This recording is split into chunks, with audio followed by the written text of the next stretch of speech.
রেসিপিটি green rice কিভাবে বানাবেন কত সহজে সেটা তো দেখাবই। অনেকে বলে স্পিনাচ রাইস। দেখে নিন রেসিপিটি। রেস্টুরেন্টের মতো স্বাদ হবে, বাড়িতেই সেটা বানিয়ে নিতে পারবেন। রেস্টুরেন্টে বসে খাওয়ার দরকার নেই।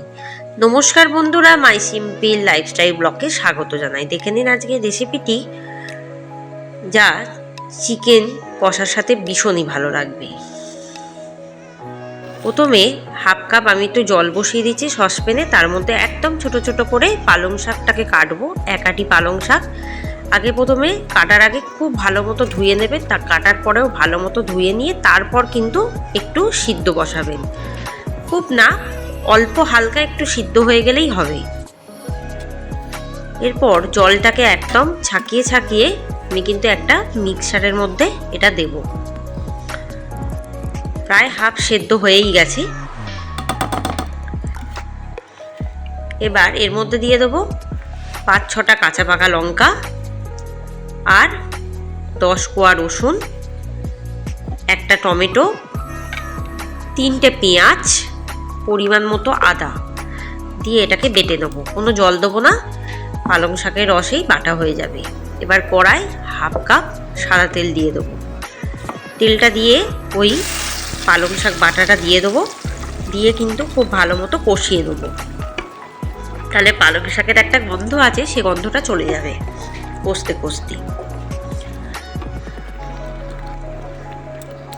আঁচটাকে এই সময় কম রাখবো। হালকা একটু কষানো হয়ে গেছে, তখন দিয়ে দেবো আমি এখানে দেরাদুন রাইস। আমি এখানে 2 কাপ দেরাদুন রাইস নিয়েছি, সেটাকে 1 ঘন্টা আগে ভিজিয়ে রেখেছি। তারপর জলটাকে ঝারিয়ে ঝারিয়ে এই পালং শাকের মধ্যে অ্যাড করব। তাহলে চালটা একসাথে কষানো হয়ে যাবে। আর দিয়ে দেবো 1 টেবিল চামচ হলুদ গুঁড়ো, দিয়ে এটাকে কষাতে থাকবো।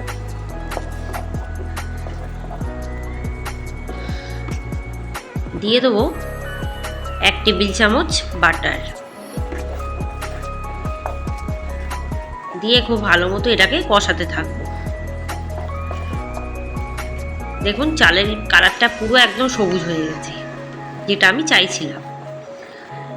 এরপর দিয়ে দেবো পরিমাণ মতো একটু নুন, তাহলে কি চালটা তাড়াতাড়ি সিদ্ধ হয়ে যাবে। চালটা দিয়ে কষানোর অর্থ হলো যাতে চালটা একদম ডেলা পাকিয়ে না যায়।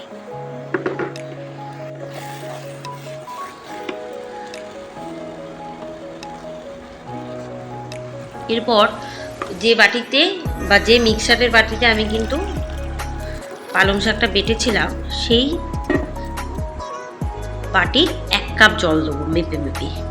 খুব বেশি জল দেবো না, একদম মেপে মেপে জল দিতে হবে। যেহেতু 2 কাপ চাল, তাই 1 কাপ জল। আবার 3 কাপ চাল হলে 2 কাপ জল। এরকমভাবে মেপে মেপে আন্দাজ বুঝে দিতে হবে। এরপর আঁচটাকে একদম কমিয়ে দিয়ে চালটাকে হাফ সিদ্ধ করে নিতে হবে। যেহেতু চালটা আমি কাঁচাই দিয়েছি, সেদ্ধ দিইনি। চালটা কিন্তু দেখুন হাফ সিদ্ধ হয়ে গেছে। আর ঝোলটাও কিন্তু বেশ মরে যাচ্ছে। এরপর আবারও ঢাকা দিয়ে রাখবো। দেখুন চালটা একদমই সিদ্ধ হয়ে গেছে, একটু মাখা মাখা হয়ে গেছে। এবার ঝরঝরে করতে এবার আঁচটাকে একদম কমিয়ে দিতে হবে।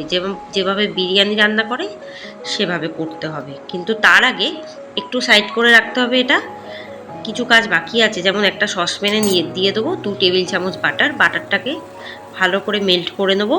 তারপর দিয়ে দেবো বেশ কয়েকটি গোটা কাজু। আমি এখানে 1 কাপ কাজু দিলাম গোটা। কাজুটাকে একটু বাটারে ভেজে নেবো। আমি এখানে বাটার ব্যবহার করছি, আপনারা চাইলে সাদা তেল ব্যবহার করতে পারেন। আর বড় বড় করে কাটা পনিরও দিয়ে দেবো।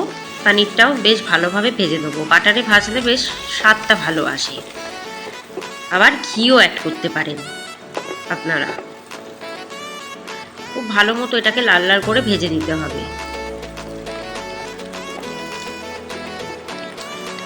এরপর ওই রাইসটা আমি বসিয়ে দেবো। দিয়ে দেবো 1 টেবিল চামচ চিনি, একটু মিষ্টি মিষ্টি হবে। আর এটাকে একদম ঝরঝরে করতে হবে, তাই জন্য একদম কিন্তু হালকা আঁচ করে দমে বসিয়ে রাখতে হবে। তাহলে এই জলটা কিন্তু একদম মরে যাবে।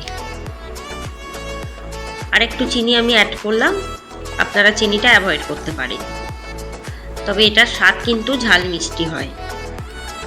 এরপর ওপর থেকে দিয়ে দেবো ওই সেই পনির আর কাজু বাদাম ভাজাটা, যেটা আমি বাটারে এতক্ষণ ভাজলাম। এবার এটার সাথে খুব ভালোভাবে এটাকে মিশিয়ে দেবো। এবার একদম হালকা আঁচে রান্না করতে হবে। এটাকে 20 মিনিটের জন্য দমে বসিয়ে রাখবো। 20 মিনিট পর একবার ঢাকাটা উঠিয়ে দিয়ে দেবো 1 টেবিল চামচ গরম মশলার গুঁড়ো রোস্টেড, যেটা আমার বাড়িতে বানানো, এলাচ দারচিনি লবঙ্গ শুকনো খোলায় ভেজে গুঁড়ো করা। এটাকে অনেক দিন স্টোর করে রাখা যায়, কোনো অসুবিধা হয় না। দেখুন এখনও মাখা মাখা আছে, ঝরঝরে ভাব আসেনি, তাই আরও 20 মিনিটের জন্য ঢাকা দিয়ে রাখবো। 20 মিনিট পর ঢাকাটা ওঠাবো। দেখুন একদম কিন্তু প্রায় ঝরঝরে হয়েই গেছে।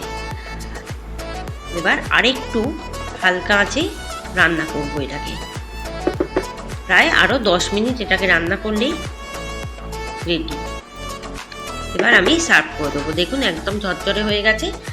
রেসিপিটি খেয়ে কেমন লাগলো জানাতে ভুলবেন না।